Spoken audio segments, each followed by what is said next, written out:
President Lim Eunjung and Japanese Prime Minister Sanae Takaichi pledged pragmatic partnership against the backdrop of geopolitical challenges. With more on Press Perspective today.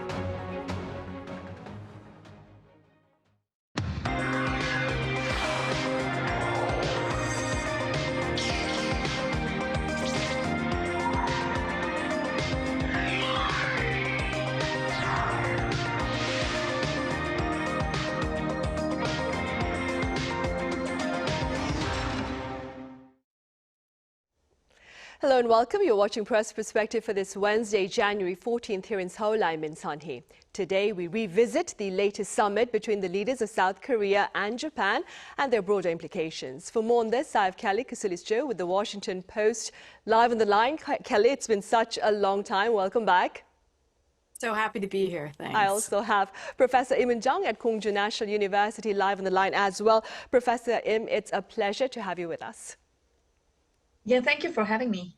Kelly, we shall start with you. Let's begin with what has been disclosed about the details of the talks between President Lim Eunjung and Japanese Prime Minister Sanae Takaichi on Tuesday in Nara Prefecture.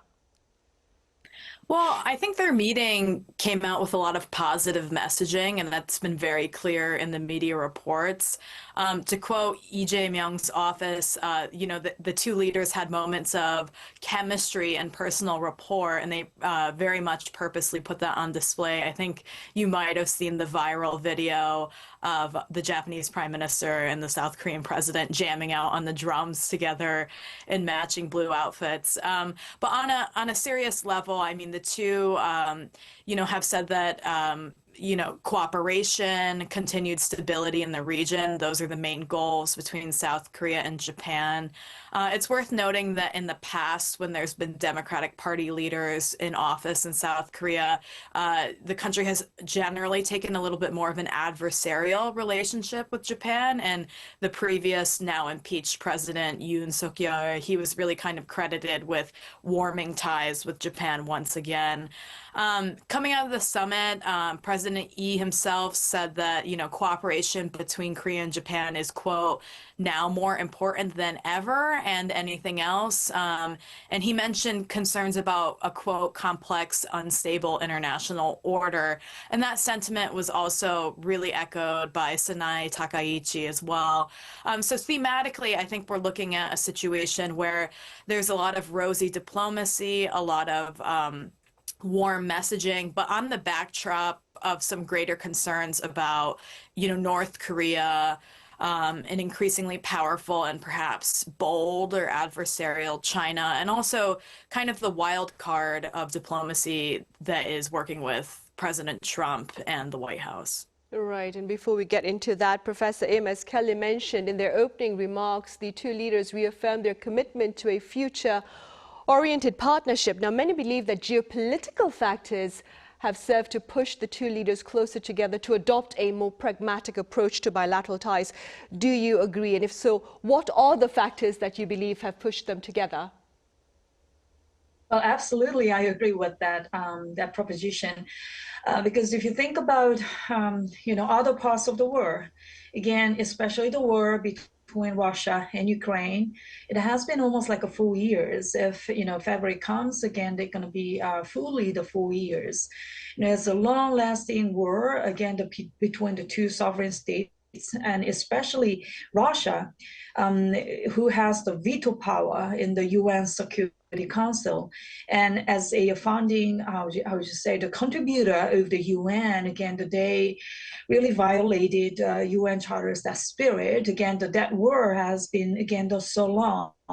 And in addition to that, we have seen lots of all this, conflicts in the Middle East, and especially these days, again, the Iranian situation is really earning a lot of concerns from other parts of the world, or Venezuela. Again, we just a few weeks ago we just celebrated the starting of this new year. However, the starting of this new year was so dramatic with the situation in Venezuela. So in almost every part of the world, again, we see conflict, war, or like lots of, again, the troubles. So having seen this, again, between the two countries, again, two closest, physically closest neighbor in the East Asia, and not only just physically close neighbor, again, the Korea, Japan, these two countries, regardless of all this historical dramas and sad story. However,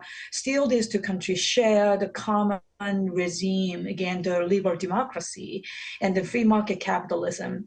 And as long as we have a very systematically similar between one and another, again, naturally we share more value, more idea, more rules, and all this together, again, I think put these two leaders and the two countries' people together more than, again, the before. Right. Kelly, what has been the foreign media's response to these efforts by these two leaders to keep their bilateral ties on track? Well, I think, most analysts in Western countries would agree that Japan and Korea having closer ties and better cooperation is a good thing. You'll be hard-pressed to find a Western media article arguing otherwise.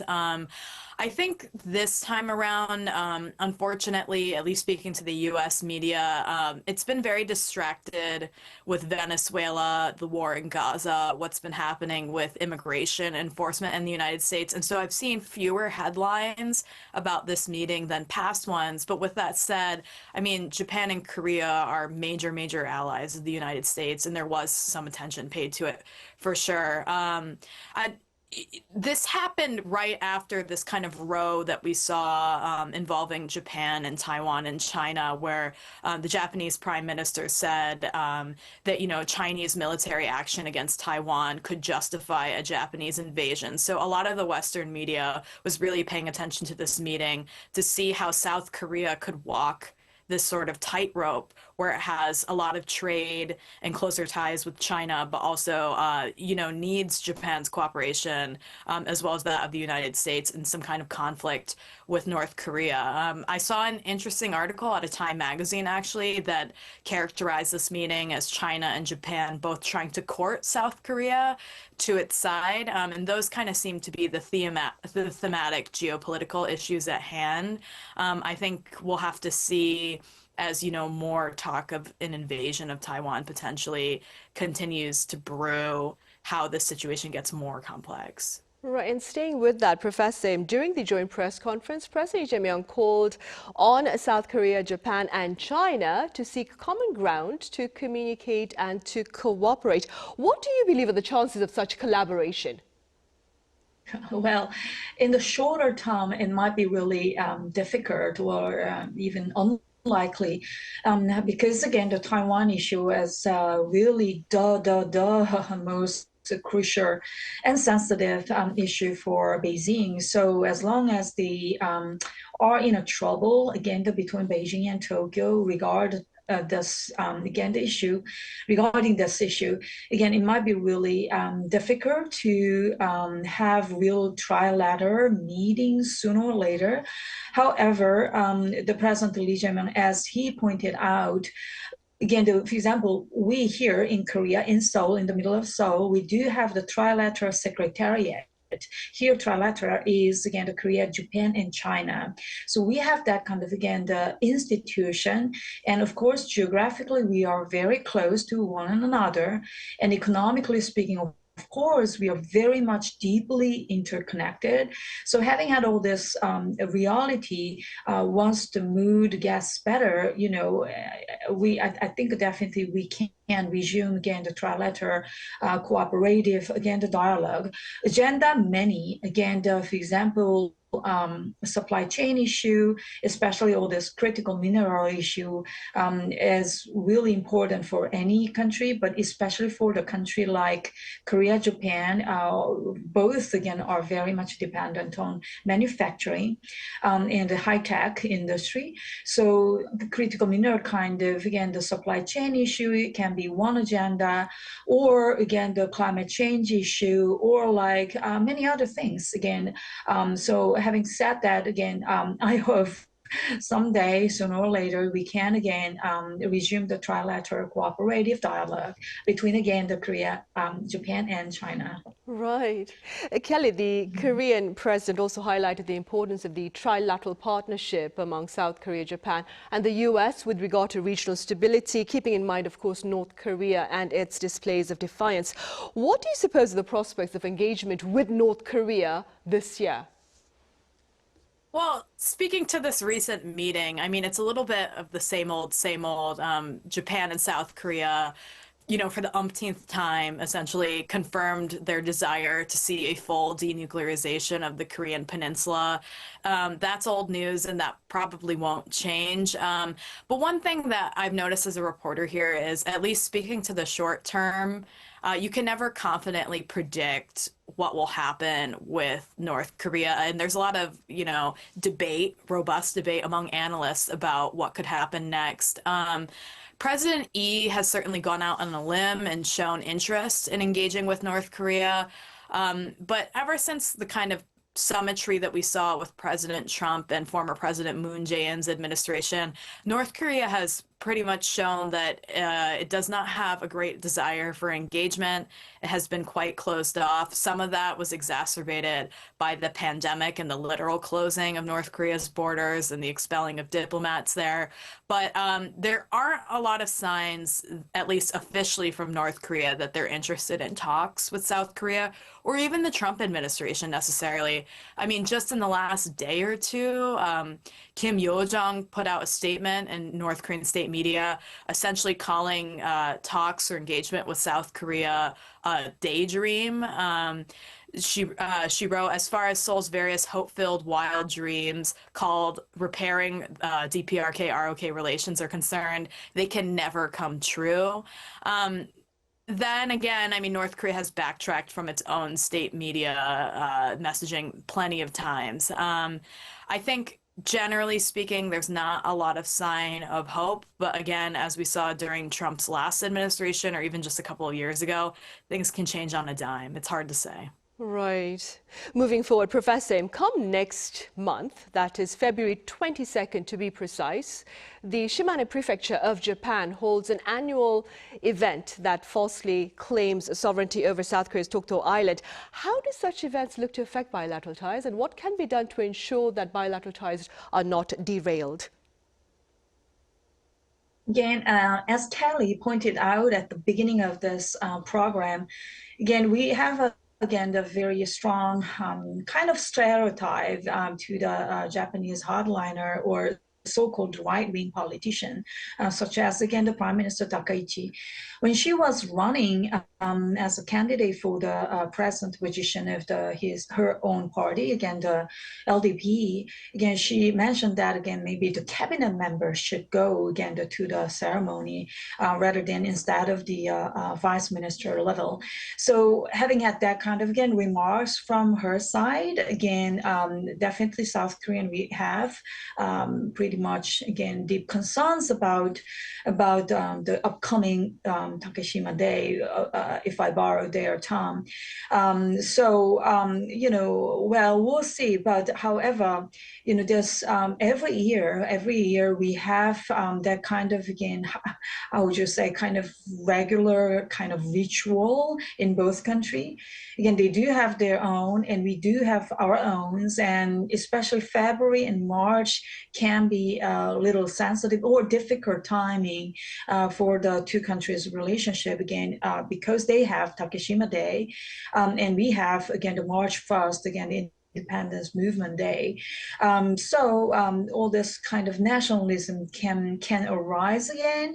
However, if you think about all this, good chemistry between the two leaders, good mood between the two leadership, or not only just, between the two leadership, again, between the two countries' people, really more than like 10 million people go to Japan from Korean side, and lots of all this, Korean drama, Korean pops, and all the soft power of Korea, or vice versa. Again, the Japanese soft power is very much popular here in this country as well. So as long as as we have this kind of, pretty congenial relationship, I think, they can and they should, again, Japan, they can and should keep the low key for especially this year's that moment, because again, they already have trouble with the Beijing, with the China. So, well, I don't think they're going to add another burden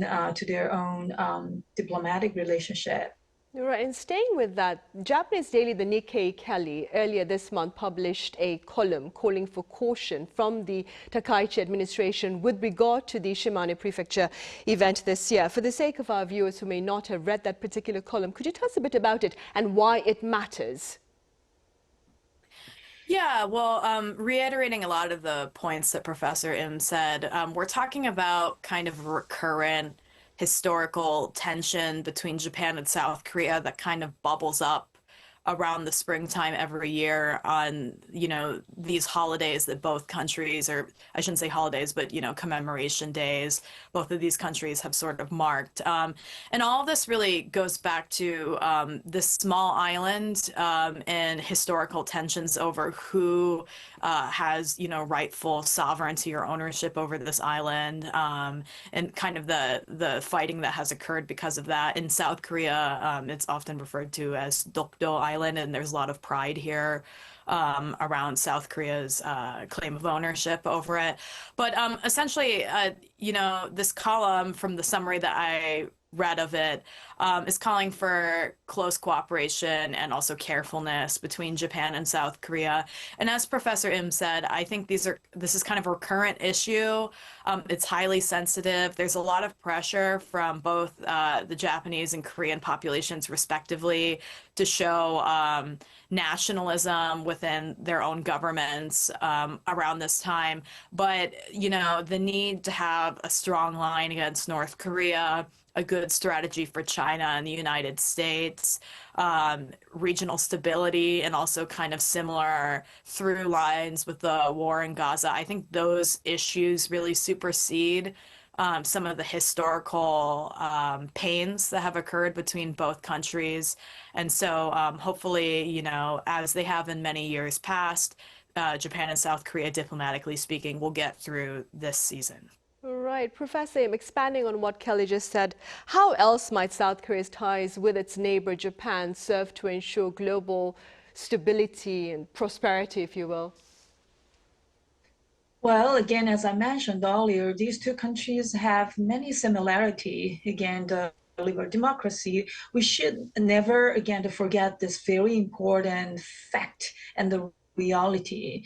Again, any leader of both countries, again, they are basically elected by their own people, which is very a kind of common sense to the two countries' people, but it might not be really common sense for some countries in some part of the world. So we should really appreciate that kind of, again, the commonality, similarity between the two countries. And again, economically too, both countries, again, the entrepreneur, enterprises, companies, they are really interdependent. Again, we should never forget that fact too. And finally, President Lee Jae-myung, he met the so-called Chinese people, again, the Korean residents in Japan, as he is the last, again, the event before he left, again, the Kansai area. We should never forget, again, those Chinese people who contributed a lot to our country, South Korea's, again, the development and the two countries' relationship. There are many people over there. So considering all this, again, the facts I just mentioned, again, I think I'm pretty much, again, hopeful, especially for the two countries' relationship. And again, I believe, again, that the two countries' leaders already know this importance as well. All right, on that optimistic note, we'll end then. Professor Im, as always, thank you very much for your time and your thoughts. Thank you. And Kelly, thank you very much for your insights today. Thanks for having me. Right, on that note, we end this edition of Press Perspective. Thank you for watching. Do join us again same time tomorrow, that is Thursday, for more panel discussion.